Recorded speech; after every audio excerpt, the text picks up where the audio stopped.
juste de côté.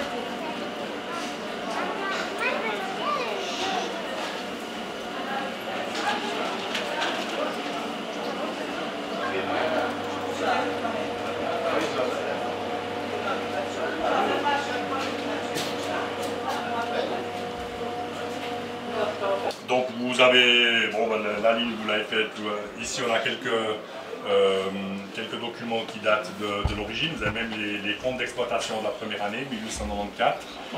Les billets, pour certains d'entre vous encore connus, ça s'appelait les billets Edmondson, donc qui étaient en principe préimprimés, c'était des casiers comme ça, et puis quand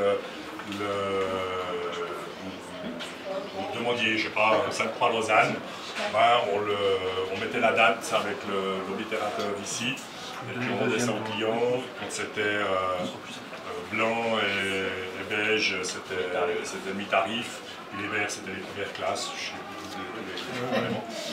Là, vous avez effectivement un modéliste qui nous a prêté une rame qu'il avait fait lui-même sur l'Yverdon Sainte-Croix. Vous avez ici, celle-là, elle date effectivement d'origine, donc la ligne a été électrifiée en 1944.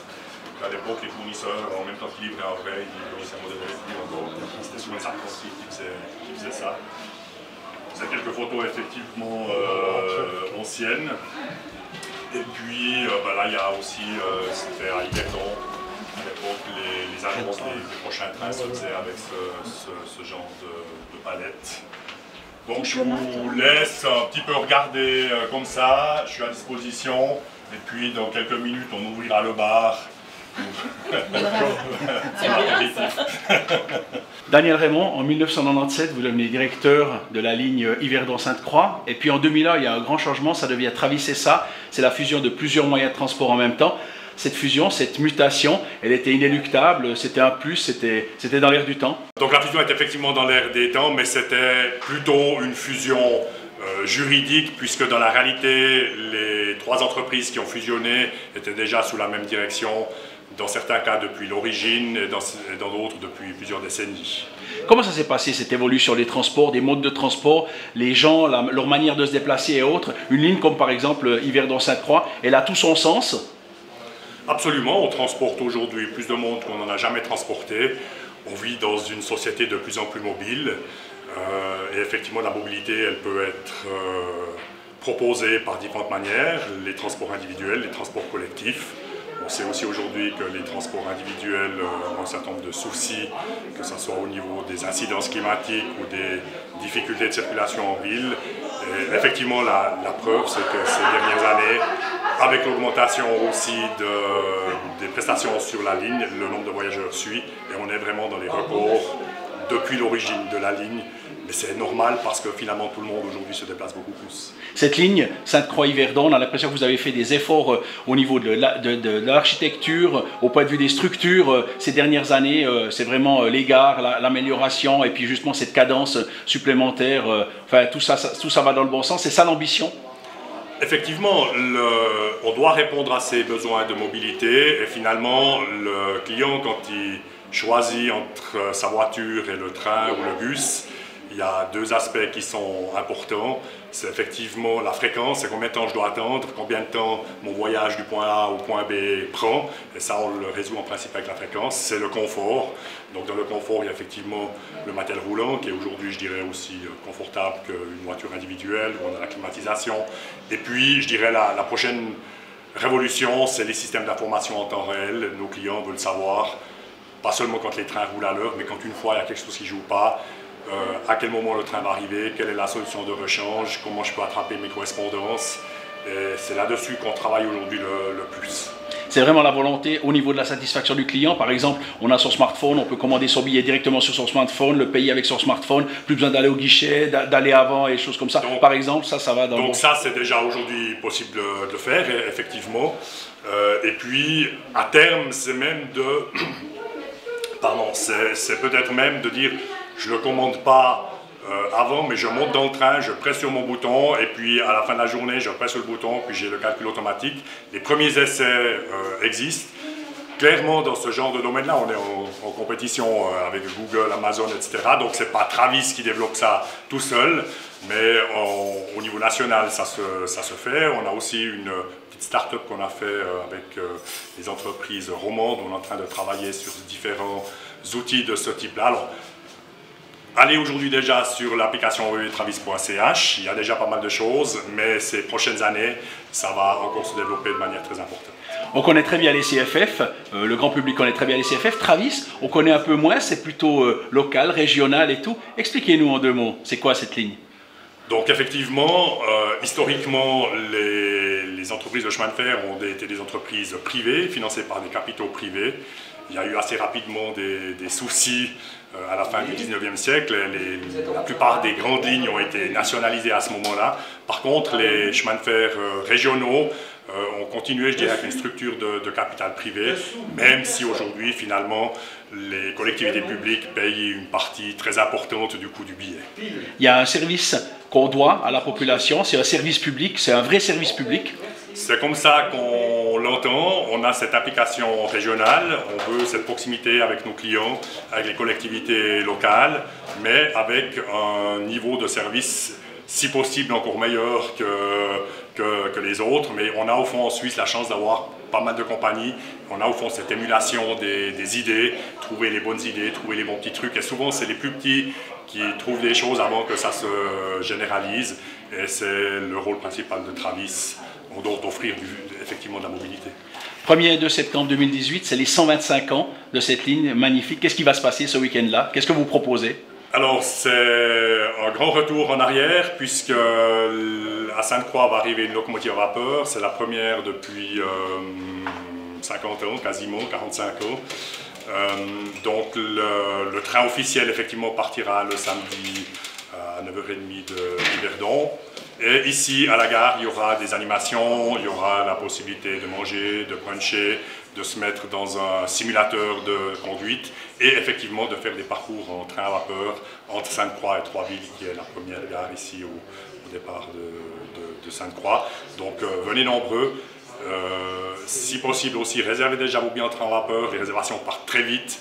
Le train du dimanche matin qui monte d'Yverdon à Sainte-Croix est déjà plein. Comment on peut réserver? Ça se passe comment? Vous téléphonez ici à la gare de Sainte-Croix ou sur le site internet www.travis.ch, on vous donne toutes les informations nécessaires. Comment ça se fait que de temps en temps, il n'y a pas plus de ces fameuses anciennes locomotives avec cette fumée blanche, ces locomotives à vapeur? C'était extraordinaire. Je ne sais pas, des traits spéciaux, des convois, des originales qu'on les... Alors, il y en a pas mal. Simplement, effectivement, c'est relativement coûteux. C'est souvent des associations de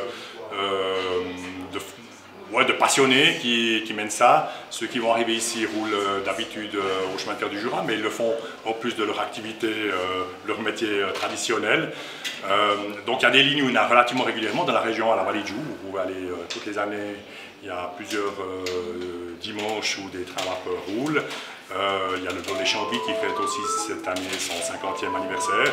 Et puis, si vous regardez sur Internet, quasiment quand même chaque année sur les OCFF, il y a des trains à vapeur qui roulent.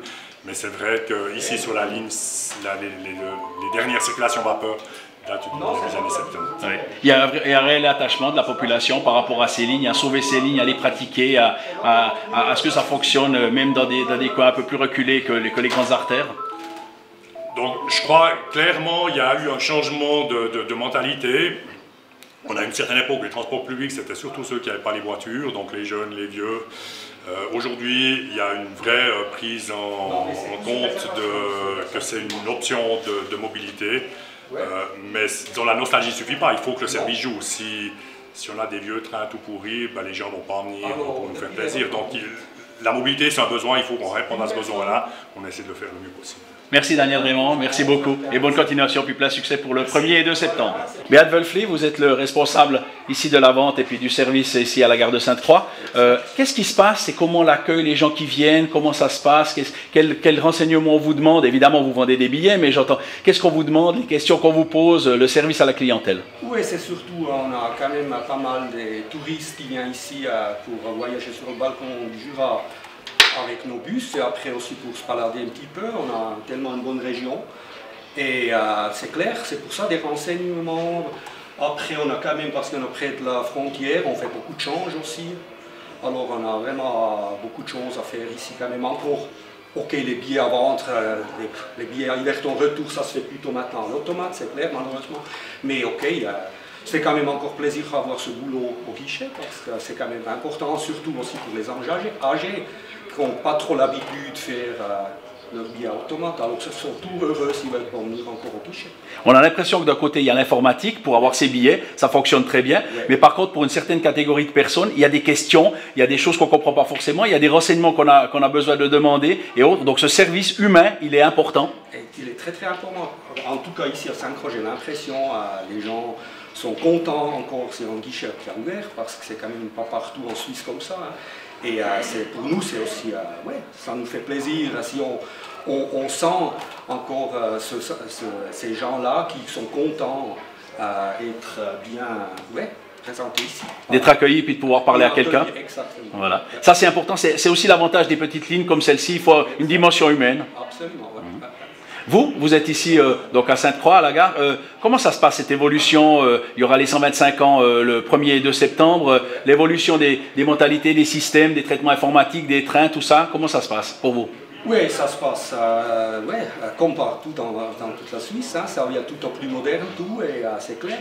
C'est pour ça que c'est bien avoir cette fête 125e là, nous allons avoir ce train à vapeur. On a beaucoup de choses, des bonnes choses à voir ici, alors c'est super. Je me réjouis déjà pour le 1er et 2 septembre en tout cas. Merci Béat, puis merci de garder ce sourire et ce conseil pour vos usagers. Merci beaucoup, monsieur.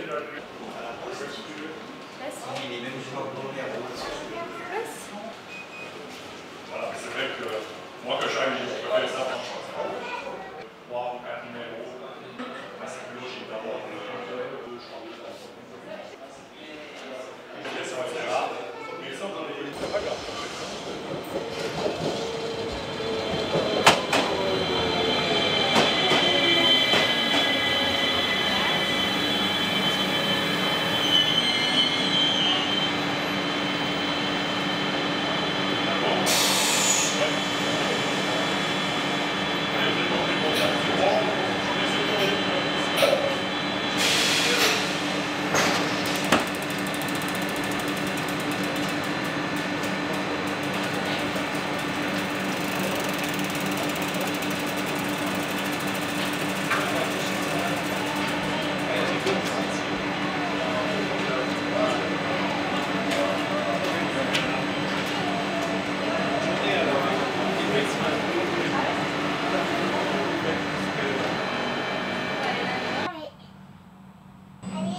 Là, c'est à peu près le même pose de conduite que les RAMELOF ou leurs prédécesseurs. Ah bon? Non, ceux-là, ils sont...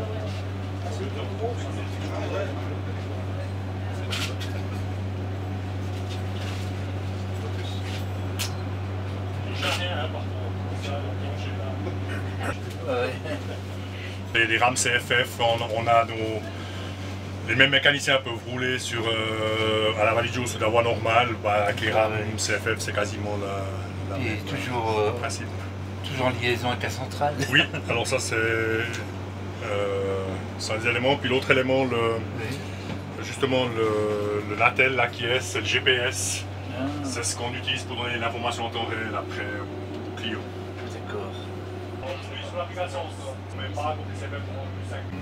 Des homologations supplémentaires, donc finalement on le fait sous forme très light, avec la tête dédiée. Ah oui, parce que vous l'avez. Oui, ben, je vous dis, c'est des choses qui se mettent en place. Et puis au fond, la Confédération a exigé, mais elle a exigé une fois que. Enfin, c'était un peu bizarre, parce que d'habitude, ils nous annoncent suffisamment de temps en avance, ce qu'ils veulent, puis machin comme ça. Puis tout à coup, ils ont rien en disant dorénavant, on veut le temps réel. Et si vous n'aviez pas prévu au départ, ce n'est pas des choses qui se mettent comme ça du jour au lendemain. Donc là, nous, on l'utilise pour le moment à l'interne. Fin septembre, on devrait le transmettre dans la base nationale. Ça veut dire qu'à terme, même sur l'application CFR, on verra les retards en temps réel. C'est l'arrivée à normalement. Non, aujourd'hui. J'ai choisi mon métier parce que justement j'aime être derrière la caméra et puis pas devant en fait. 3 billets.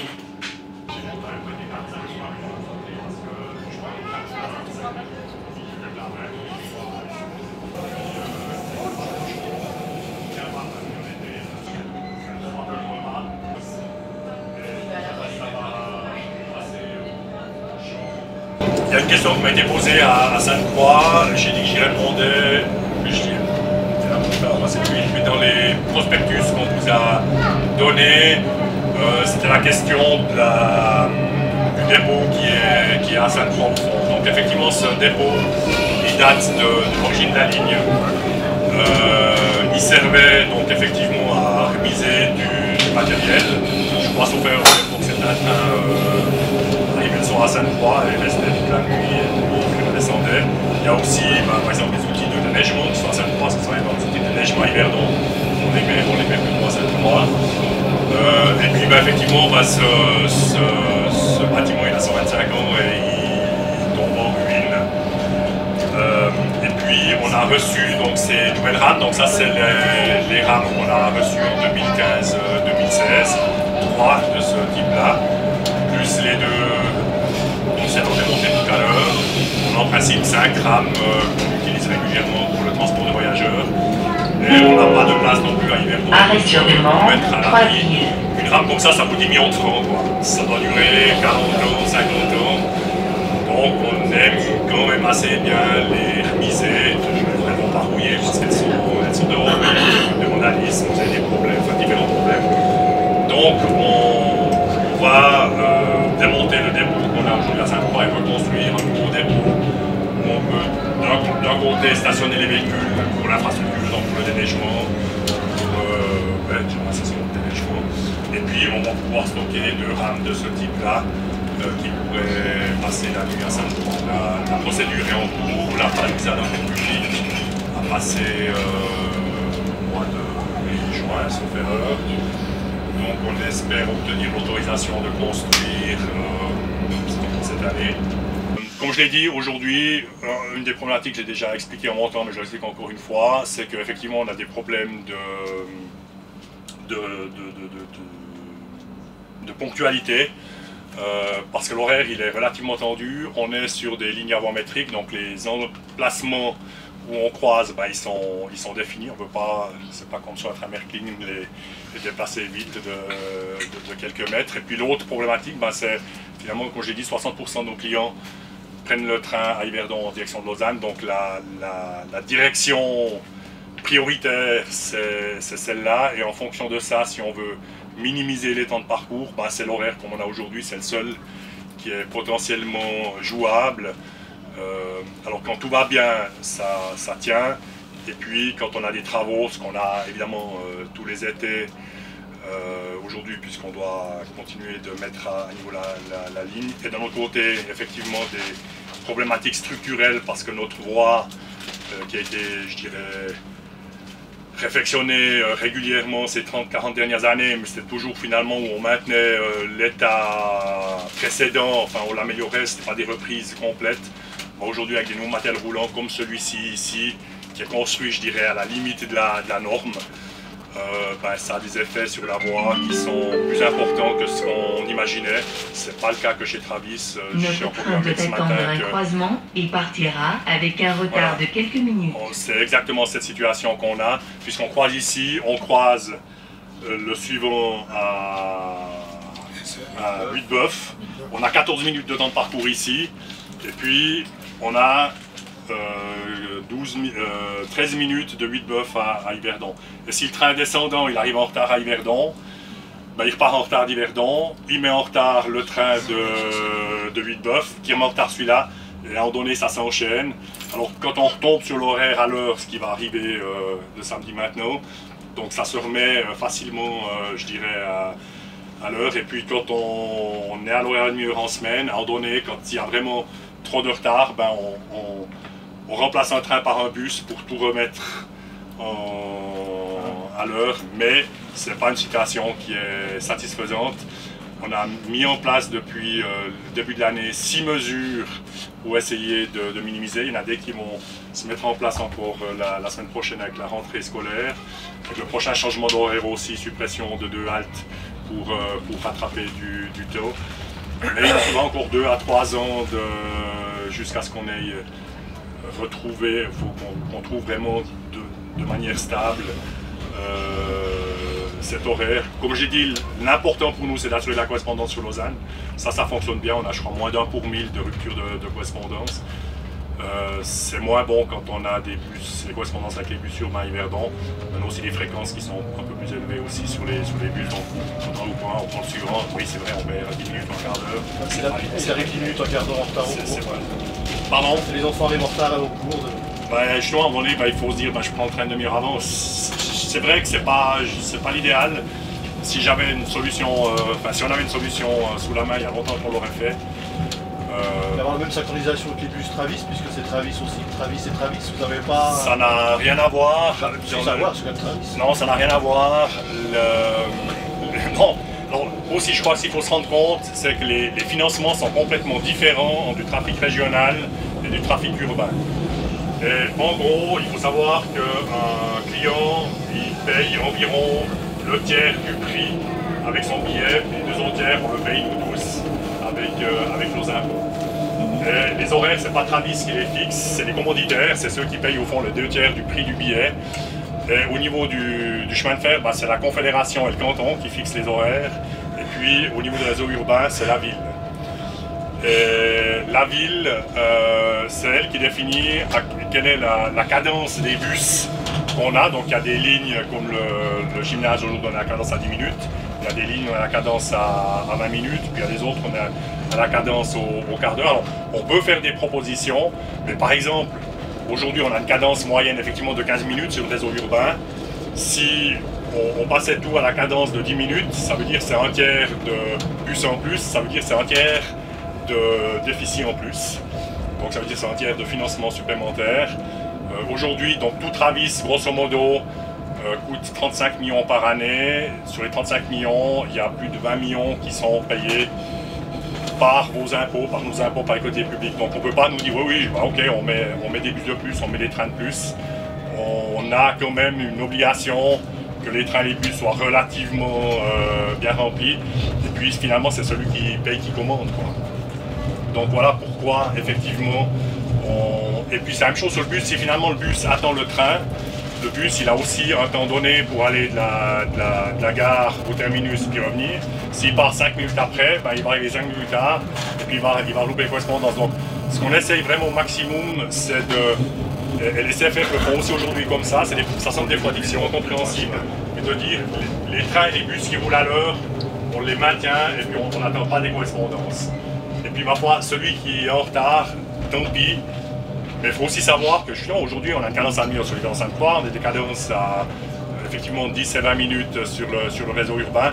Et c'est plus important que ces bus-là roulent sur les cadences à l'heure qu'ils soient en retard, parce que quand on est en retard, on va reflanquer en retard des autres. Et c'est une politique générale en Suisse qu'on peut se permettre, parce qu'en France, quand vous avez 3 trains par jour, effectivement, sur certaines relations, même s'il a 20 minutes, il va attendre 20 minutes, etc., parce que ça va pénaliser le client. Chez nous, en Suisse, sur la plupart des grandes lignes, on a des trains à la demi-heure. Donc, si un train a un quart d'heure de retard et qu'on veut faire attendre l'autre, on va pénaliser tout le système. Donc, on laisse couler celui qui est en retard et puis on maintient tout le reste. C'est une tendance générale, mais c'est celle qui minimise les impacts pour les clients. Par contre, évidemment, si vous êtes dans le train ou dans le bus en retard, vous avez l'impact maximum, mais c'est ceux où il y en a le moins. Donc, le transport public, c'est toujours quelque chose où on essaye d'optimiser, puis qu'on ait le maximum de gens contents, respectivement, qu'on réponde au maximum de la demande. C'est la même chose si vous allez de Sainte-Croix à Grandson, c'est pas optimal, mais malheureusement, c'est 1% des clients qui font Sainte-Croix à Grandson, donc on fait la correspondance sur Lausanne. C'est la problématique du transport public. Vous n'avez pas à répondre à 100% des besoins.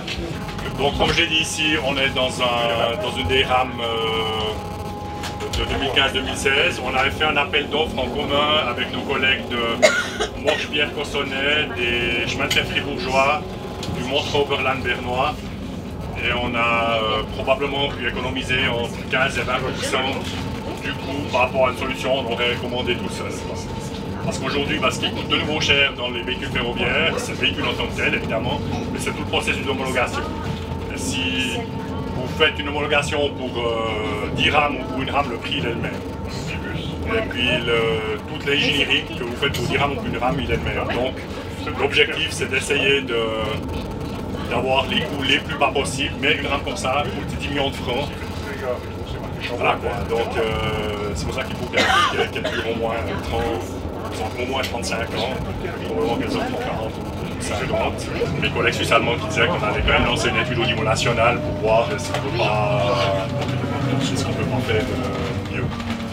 On est ici donc au bas du tronçon vraiment de montagne avec 44 pour 1000.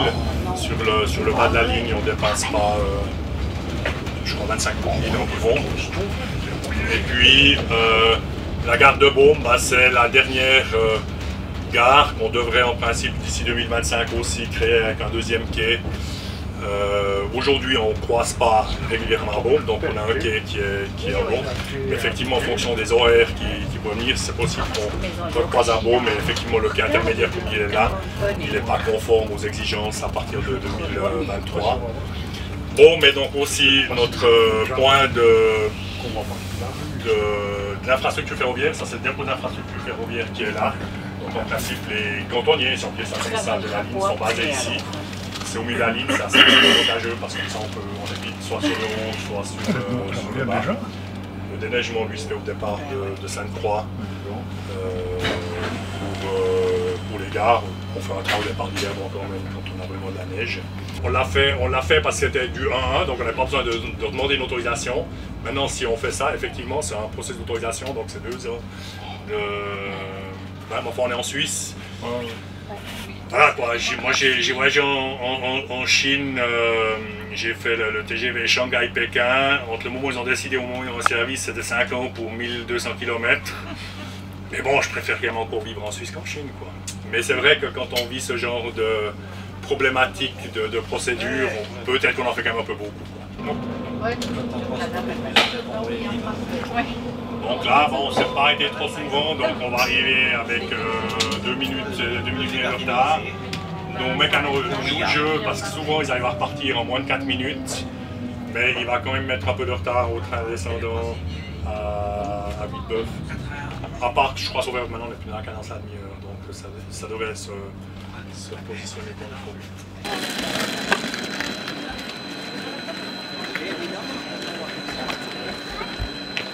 Ah ouais. Où?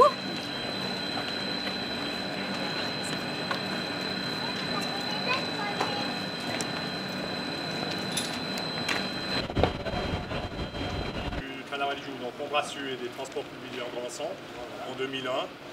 Dans les faits, c'était déjà 3 sociétés qui étaient sur la même direction. C'est plus une fusion administrative et commerciale. Ça n'a pas changé fondamentalement du jour au lendemain la vie des collaborateurs. Et à l'époque, quand on a fusionné, on n'avait pas le droit d'avoir des noms fantaisistes. Donc ça devait être une abréviation. Alors on a même imaginé que Travis, s'il fallait que chaque lettre joue, que ce soit transport régional et d'agglomération, on va les jouer dans ça. Mais ça, ils ont quand même accepté que le TRAF vienne de transport. C'est bien ça. Alors voilà.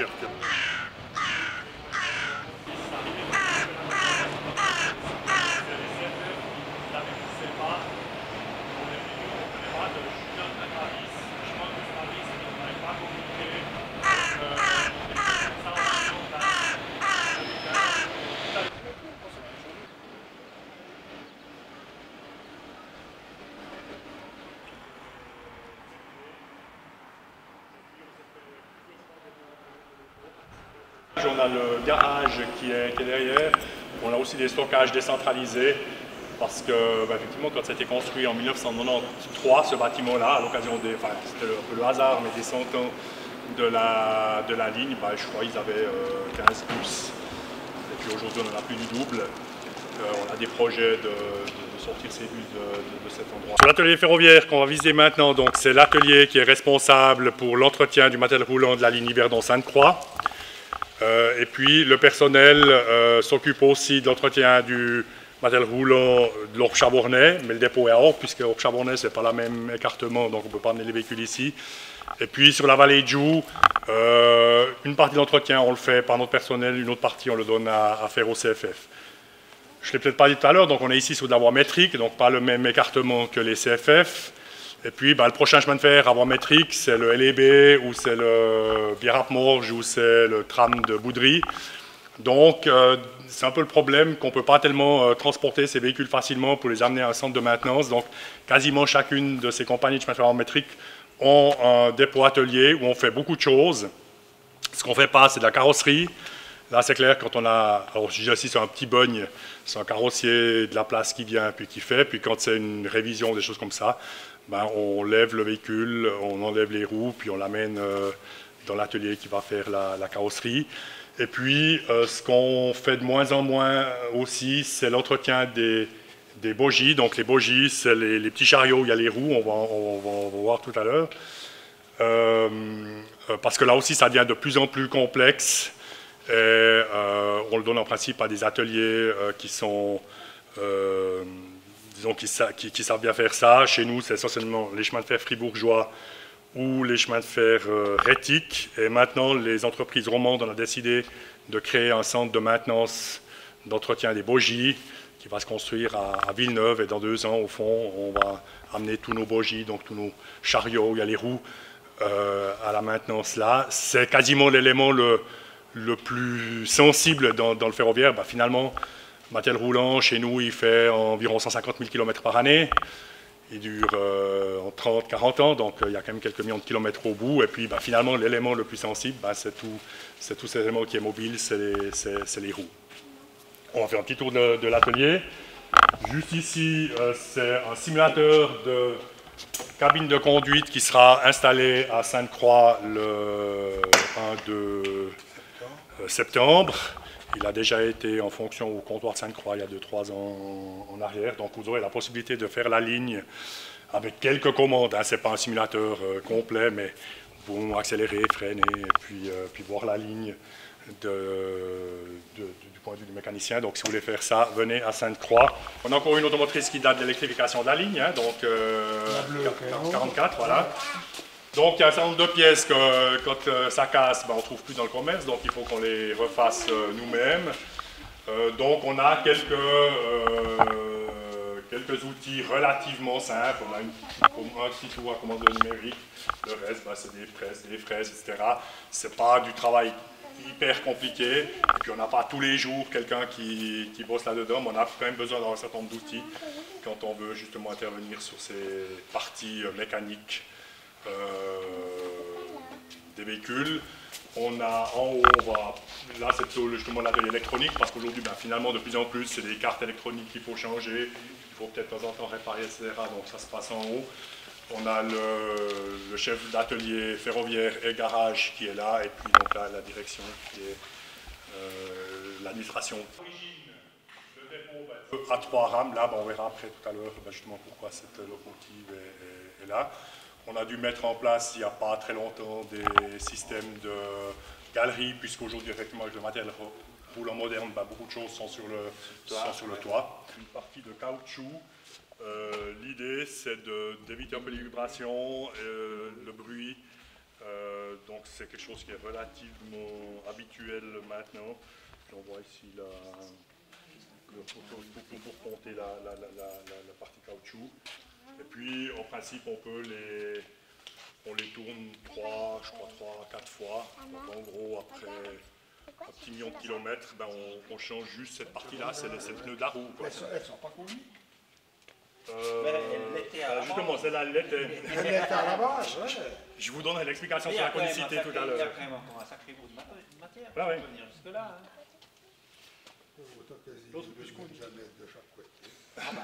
Je vous donnerai l'explication de la conicité, c'est le dernier poste. Et puis, ici, vous avez... attention, là. Vous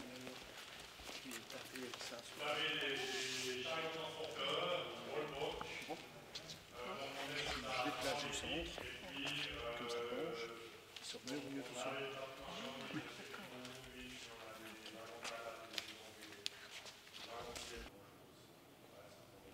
Ça reste quand même, je ne suis pas sûr qu'aujourd'hui, si on décidait qu'on voulait que ça n'existait pas, qu'on développait, que ça soit homologué, c'est vrai que c'est quand même des trucs assez sensibles, on a eu un ou deux. Ben, ces petits trous, c'est évidemment, ben, ça tourne très vite, ça s'use rapidement. Il roule beaucoup moins vite aussi. Ouais, mais ça tourne, oui. Est-ce qu'il roule à tout à l'heure? Ouais, je crois 40, c'était le maximum qu'on nous a. On a des rollbox qui a la normal,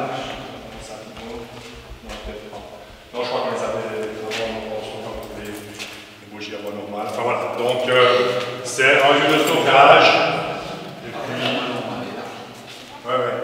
Bon, c'est parce qu'on a des bougies. Faites attention toujours. Donc le troisième, c'est-à-dire qu'il doit aussi tous les X secondes manipuler quelque chose. Puis s'il ne le fait pas, ça fait un bip. Et puis s'il ne répond pas au bip et qu'il ne pense pas, etc., ça arrête le train. Alors on a aussi le sentiment que c'était largement suffisant. Et puis finalement, peut-être pour certains d'entre vous, ça vous dit quelque chose d'accident de Grange-Marnot, où un train s'est arrêté à une gare, où le mécanicien est reparti parce qu'il était un petit peu dans la lune, grille son feu rouge. Le système arrête le train. Le seul problème, c'est qu'il arrête le train plus loin que l'aiguillage, et puis un train qui arrive en face, et puis ça vide dedans. Alors pour dire clairement, c'est dans 5-3, ce genre d'accident il pourrait aussi arriver. Et dans les réflexions qu'il y a eu après ça, c'est dire non, on ne veut même plus prendre ce risque-là.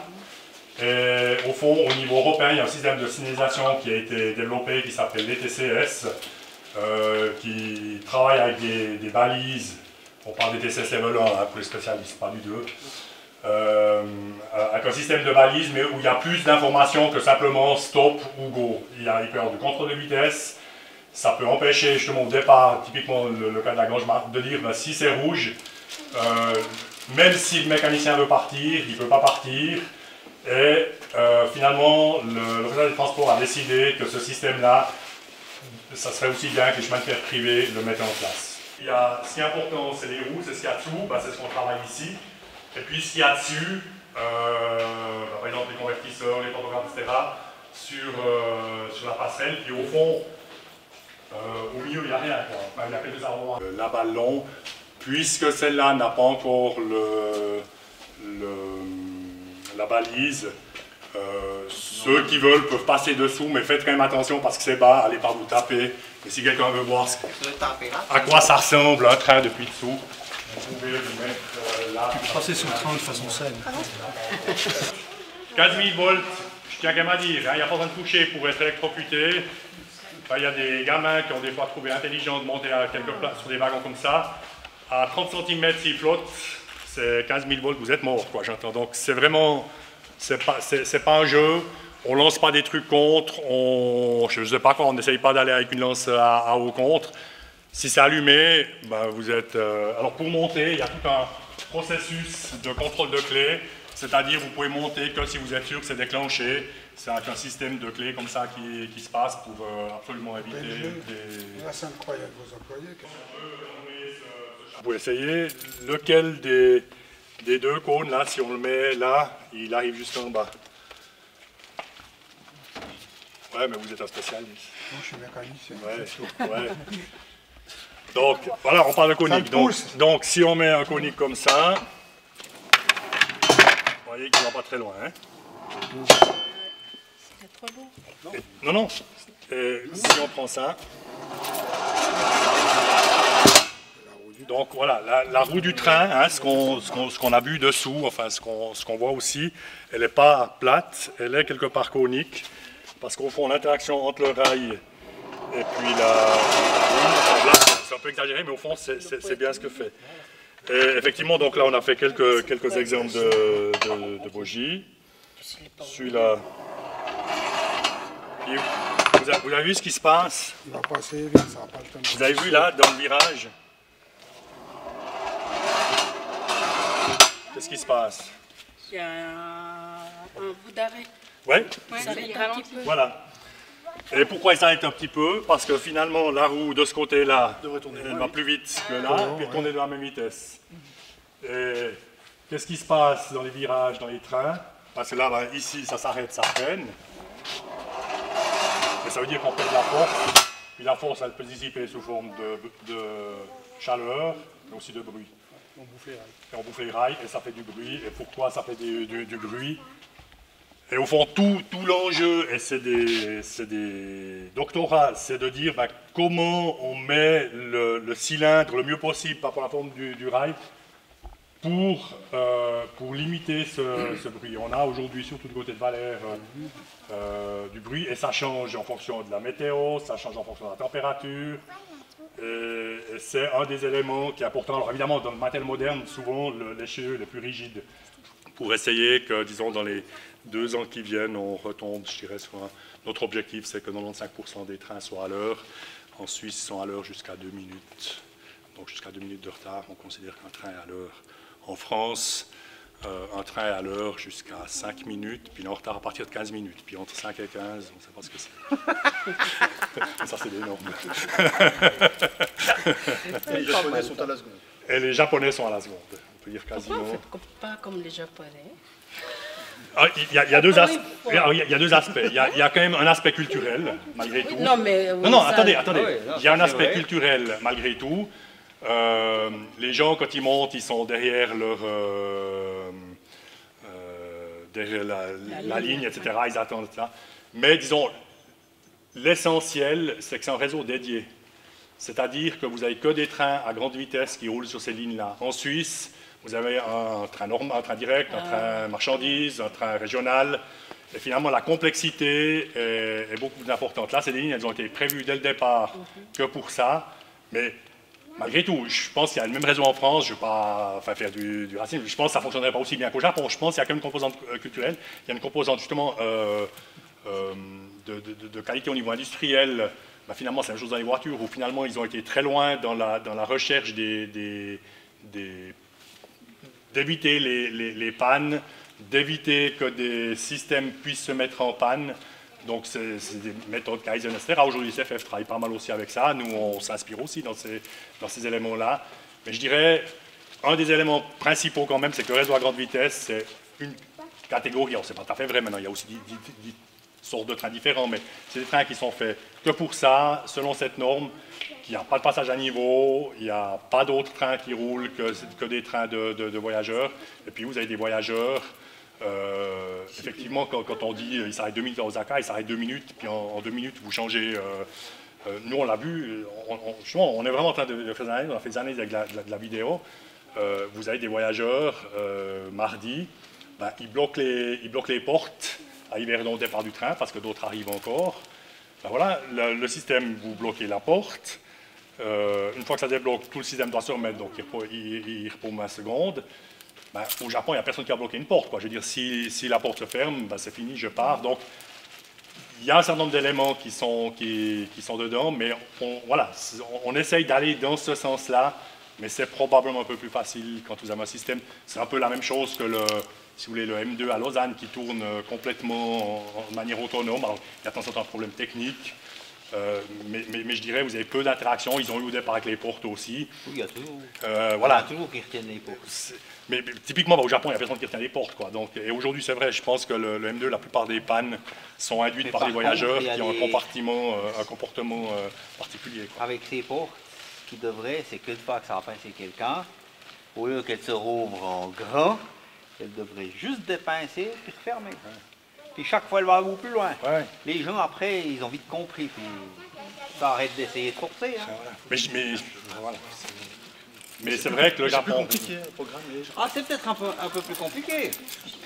Mais c'est vrai que le Japon, à, je crois, 20 secondes, il considère que le train est en retard, quoi. Heureusement, il n'est pas fait. Voilà. S'il y a encore une ou l'autre question pendant 2 minutes, sinon je vous propose on retourne déjà gentiment vers...